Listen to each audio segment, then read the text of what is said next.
I'm here with Nala. It's very early. The sun's just coming up, and Nala's mom works nights and couldn't get home to feed her and let her out. So I got into this thing to be of service, not to get rich, that's for sure. And so I got out of my PJs and put my coffee down, and here I am. I got an interesting phone call from a buddy of mine yesterday, a very good friend who also was one of my self-defense students for all those years, and he's well aware of the unique style, the inside-out self-defense, rather than relying on knives and guns and techniques and all that stuff that can and often will fail you in the heat of the moment, to rely on your inner survival instinct and your adrenaline, to learn.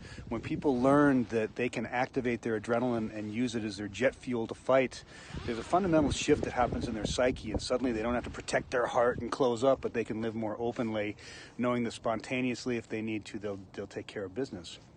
Well, my buddy's been watching this crazy Zen and dog walking journey that I'm on, and right now I'm not walking. I'm just sitting and letting Nala play, because she's already done her stuff, but she's just sniffing. Anyway, he asked if as I go into this open-hearted journey into peace of mind, will I still have the ability to flip my switch if I need to? And I just go, absolutely. I mean, my gosh, for one thing, as I do this inner work, I find that there are much less things that I'm willing to fight for.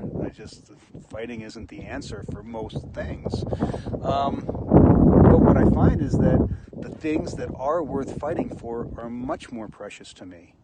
And so I'm not going to fight unless I absolutely have to fight. But if I have to fight, I'm going to unleash the dogs of war, to bring it into context. I'm going to unleash a holy terror to do what I have to, but then hopefully do what I got to do and then be done with it without the drama and trauma that we bring into it. So I just thought that was an interesting thing. I think there's this perception that perhaps living with an open heart means we're weaker.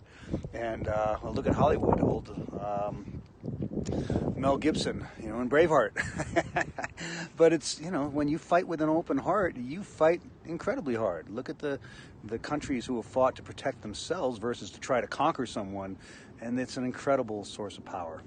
So just kind of interesting in this peaceful journey, how it makes you so much stronger. And then you don't need to protect your heart. You can live openly, spontaneously, and joyfully, and then kick ass if you have to. Have a great day.